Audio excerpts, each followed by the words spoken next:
Halo semuanya, di sini saya akan menjelaskan materi terkait dengan penyelesaian program linear bulat.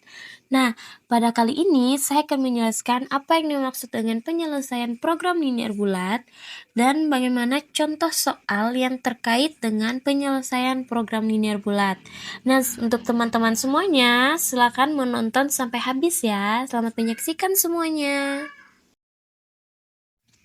Nah, sebelum masuk ke contoh soal, di sini kita akan pahami dulu apa yang dimaksud dengan program linear bilangan bulat. Nah, sebenarnya materi ini merupakan pengembangan dari program linear yang sudah pernah kita pelajari.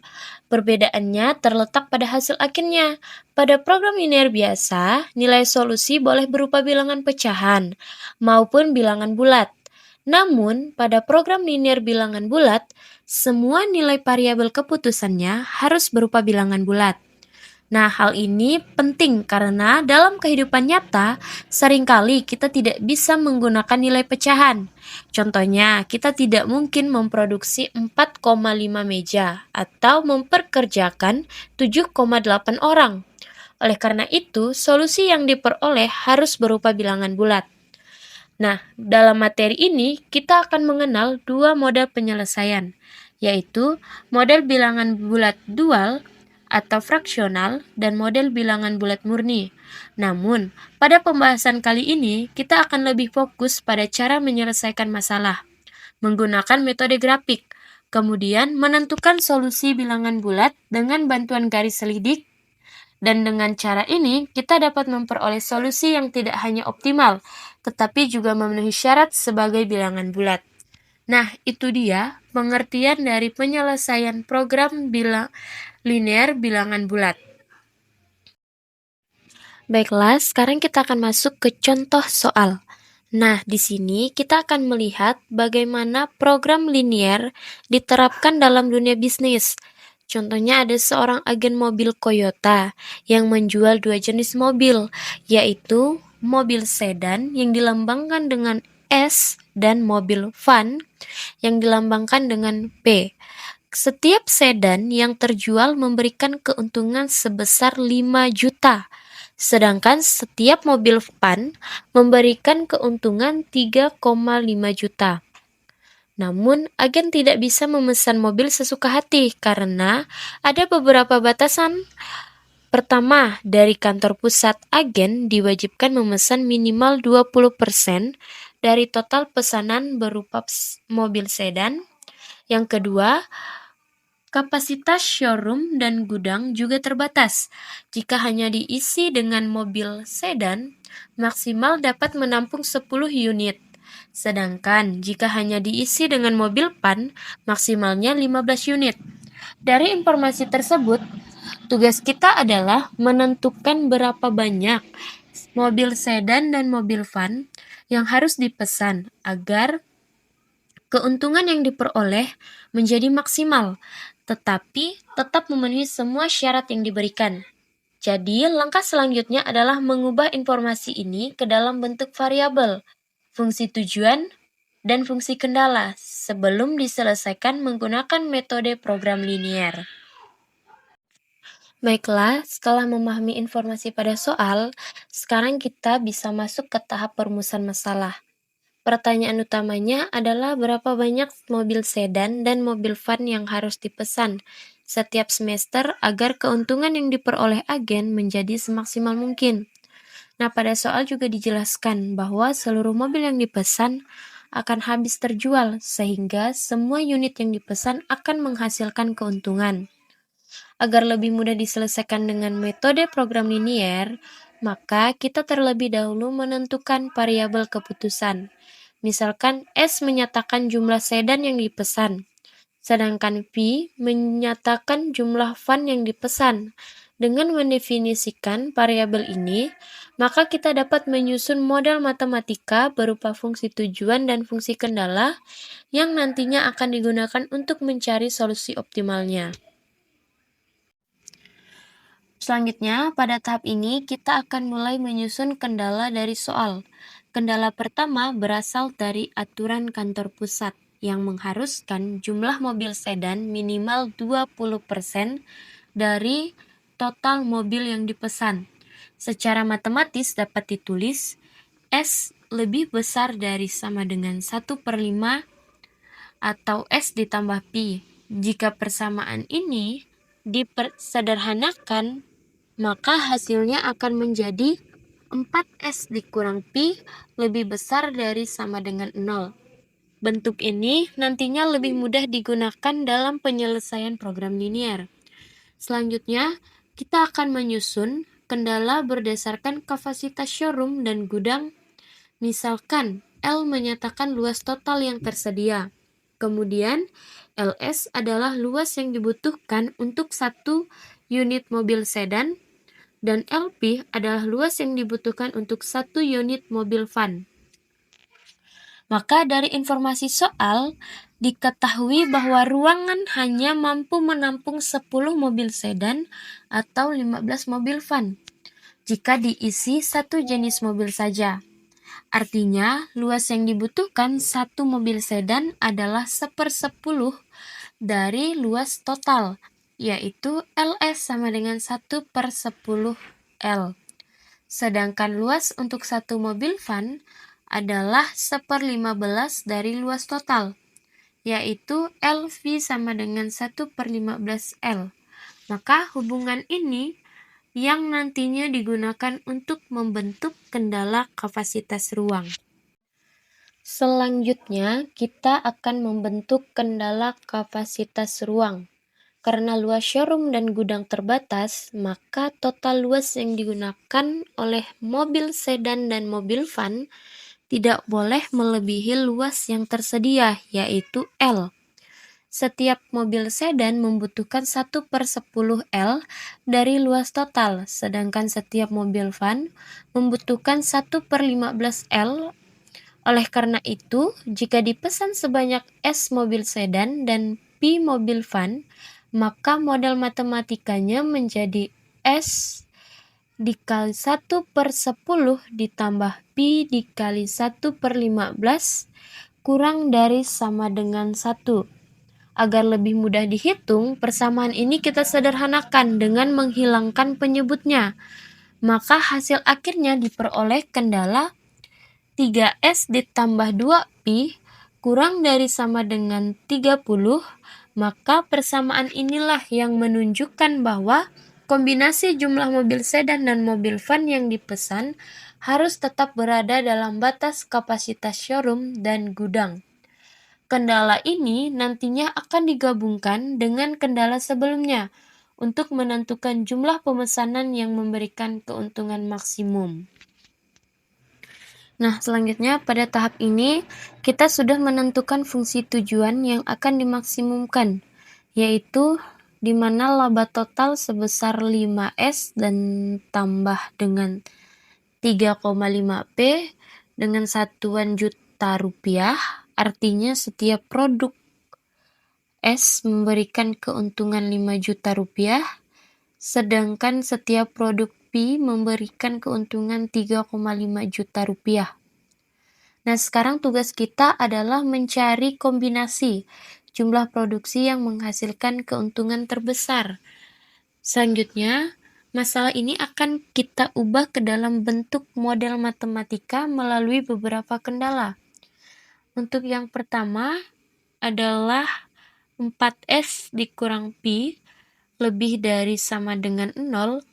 Kendala ini menunjukkan adanya hubungan antara jumlah produk S dan Pi, sehingga produksi keduanya harus memenuhi aturan tersebut.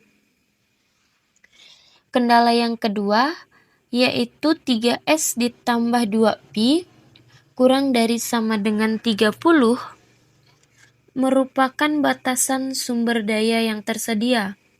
Misalnya kapasitas bahan baku, waktu produksi, atau jam kerja. Jadi total penggunaan sumber daya tidak boleh melebihi 30 satuan. Kemudian ada syarat S lebih besar dari sama dengan 0 dan Pi lebih besar dari sama dengan 0. Kedua syarat ini menunjukkan bahwa jumlah produk yang diproduksi tidak mungkin bernilai negatif. Maka dalam praktiknya kita hanya bisa memproduksi 0 atau lebih. Nah, setelah semua kendala ditentukan, langkah berikutnya adalah mencari nilai S dan P yang memenuhi seluruh kendala tersebut. Dari semua kemungkinan yang memenuhi, kita memilih kombinasi yang memberikan nilai fungsi tujuan paling besar, sehingga laba yang diperoleh benar-benar maksimal. Dengan fungsi tujuan yaitu F sama dengan 5S ditambah 3,5 Pi. Baiklah, setelah semua kendala digambarkan pada grafik, maka kita dapat menentukan daerah layak, yaitu daerah yang memenuhi seluruh batasan yang sudah dibuat. Nah, pada kasus ini, daerah layaknya berbentuk segitiga dengan titik sudut O, A, dan B. Dalam bentuk metode grafik, solusi optimal selalu berada pada salah satu titik sudut daerah layak. Oleh karena itu, kita fokus mengevaluasi titik-titik sudut tersebut. Selanjutnya, kita akan menggunakan garis selidik atau garis fungsi tujuan, yaitu garis yang mewakili persamaan laba dengan F sama dengan 5S ditambah 3,5 Pi. Maka garis ini kemudian digeser secara sejajar ke arah yang dapat meningkatkan nilai laba, tetapi tetap menyentuh daerah layak. Saat garis tersebut digeser semakin ke kanan, nilai fungsi tujuan juga semakin besar. Titik terakhir yang masih bersinggungan dengan daerah layak adalah titik B. Karena itulah titik B menjadi titik optimum, yaitu kombinasi jumlah produksi yang menghasilkan laba paling besar tanpa melanggar kendala yang ada.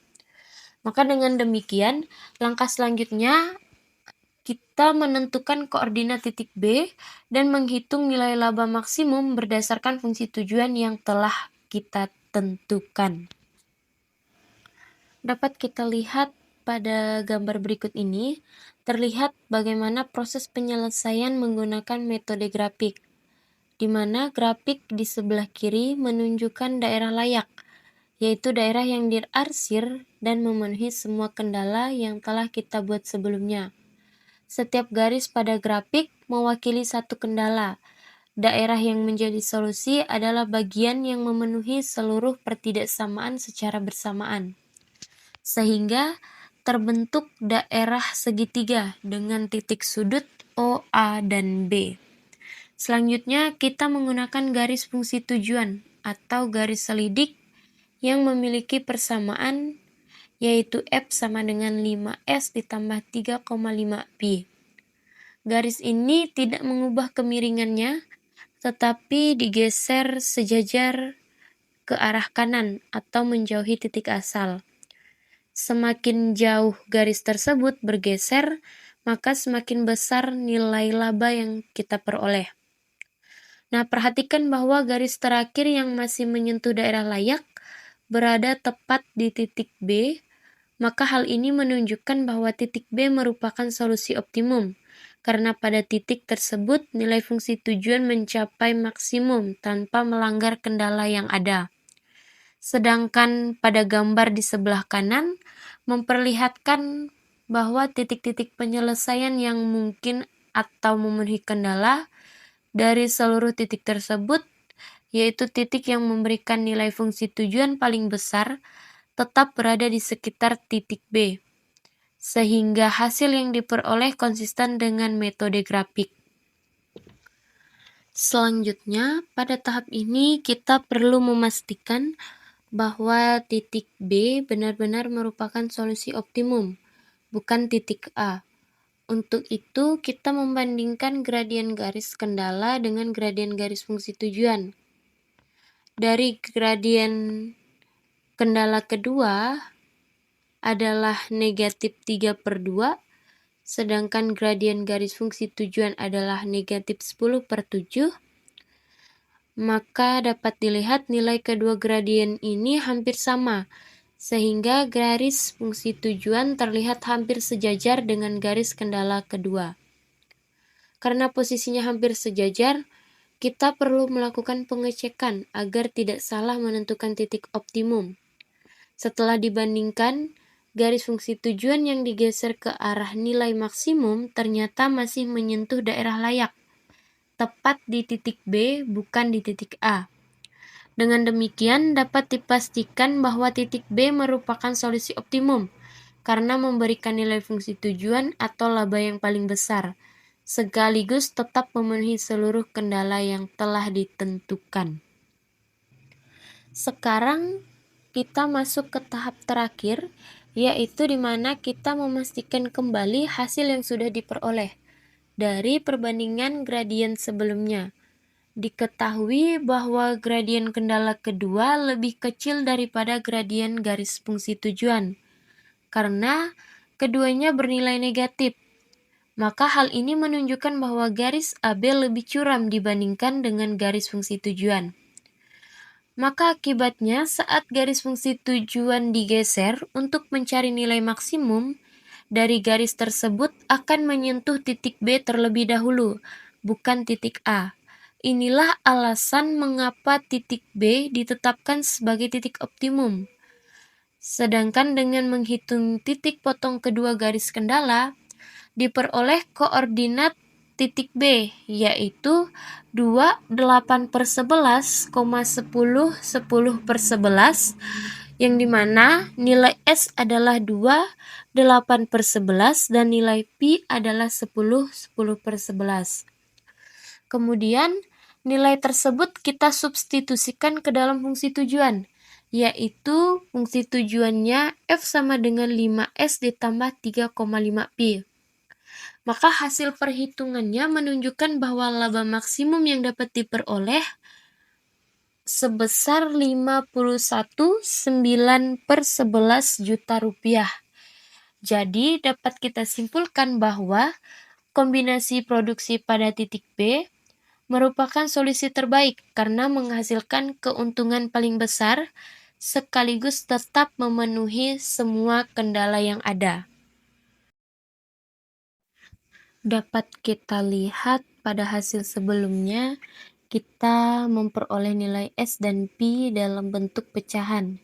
Secara matematis, hasil tersebut sudah benar. Namun, jika kita kaitkan dengan kondisi nyata, misalnya S dan Pi menyatakan jumlah produk yang harus diproduksi, tentu kita tidak mungkin memproduksi 2,7 atau 10,9 buah produk. Jumlah produk seharusnya berupa bilangan bulat. Nah, hal ini terjadi karena pada model program linear yang kita gunakan, syarat yang diberikan hanya bahwa S dan P tidak boleh bernilai negatif. Tidak ada ketentuan bahwa nilainya harus bilangan bulat. Dalam program linear biasa, memang solusi berupa pecahan masih dianggap sah karena modelnya hanya mencari nilai optimum secara matematis. Akan tetapi, jika masalah yang dihadapi mengharuskan hasilnya berupa bilangan bulat, maka model yang digunakan juga harus disesuaikan. Maka untuk kasus seperti ini digunakan metode yang disebut program linear bulat atau integer linear programming. Nah, pada metode ini ditambahkan kendala bahwa setiap variabel keputusan harus bernilai bulat, sehingga solusi yang diperoleh tidak hanya optimal, tetapi juga dapat diterapkan dalam situasi yang nyata. Selanjutnya, di sini kita akan melihat bagaimana penjelasan solusi diubah ketika variabel S dan P harus berupa bilangan bulat. Karena pada contoh ini hanya terdapat dua variabel keputusan, penyelesaiannya masih bisa dilakukan dengan metode grafik. Perbedaannya adalah setelah ditambahkan syarat bahwa S dan P harus bilangan bulat, maka daerah layak tidak lagi mencangkup seluruh area yang diarsir. Yang menjadi solusi hanyalah titik-titik dengan koordinat bilangan bulat di dalam daerah tersebut. Selanjutnya, seperti sebelumnya, garis fungsi tujuan digeser secara sejajar ke arah yang meningkatkan nilai keuntungan. Namun, kali ini kita hanya memperhatikan titik-titik bulat yang memenuhi semua kendala. Nah, dari proses tersebut dapat dilihat bahwa titik layak terakhir yang disentuh garis fungsi tujuan adalah titik P. dengan koordinat 4,9. Jadi solusi optimum berubah menjadi S sama dengan 4 dan Pi sama dengan 9.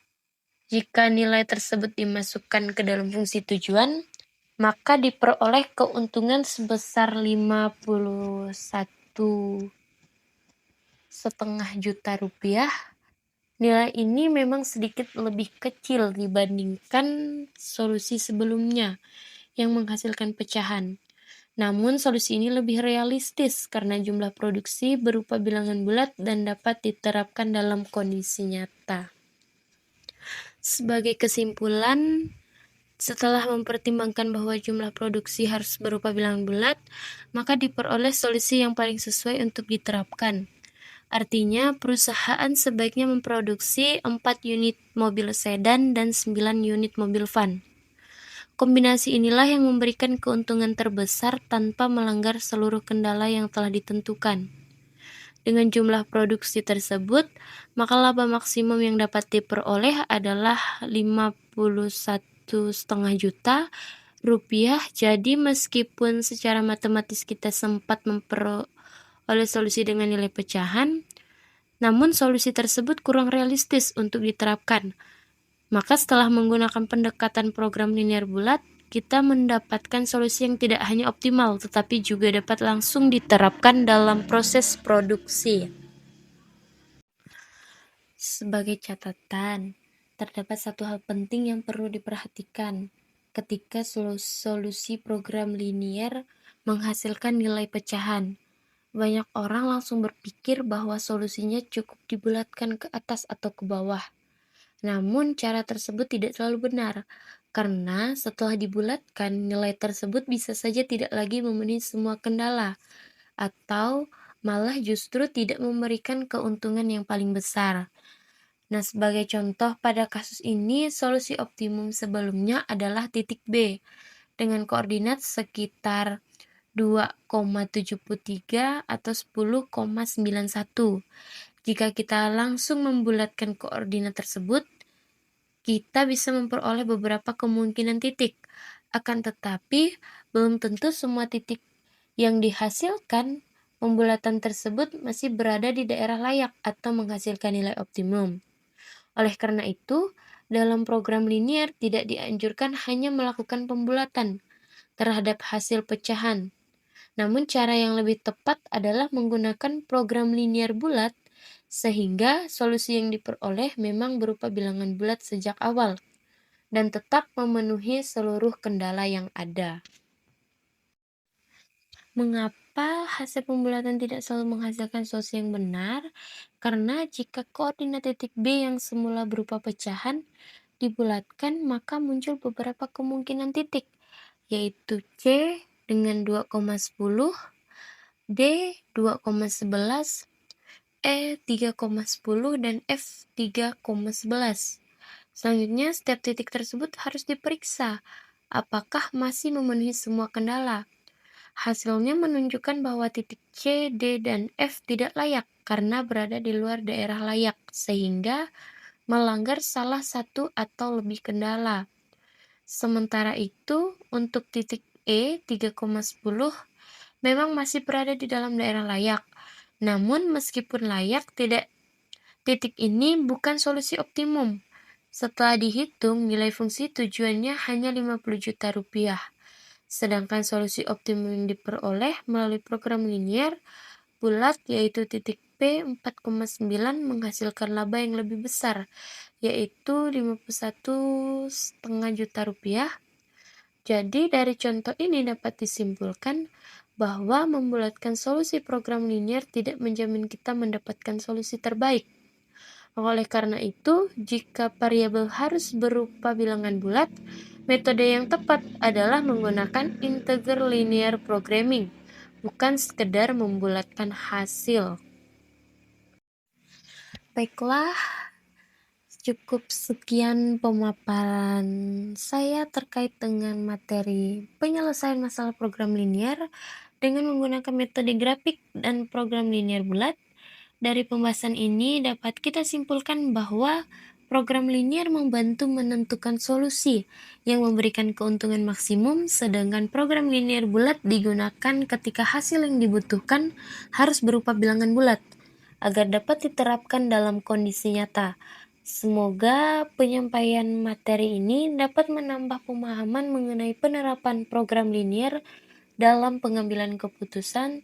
Terima kasih atas perhatian teman-teman semuanya, dan terima kasih sudah menonton. Sampai jumpa.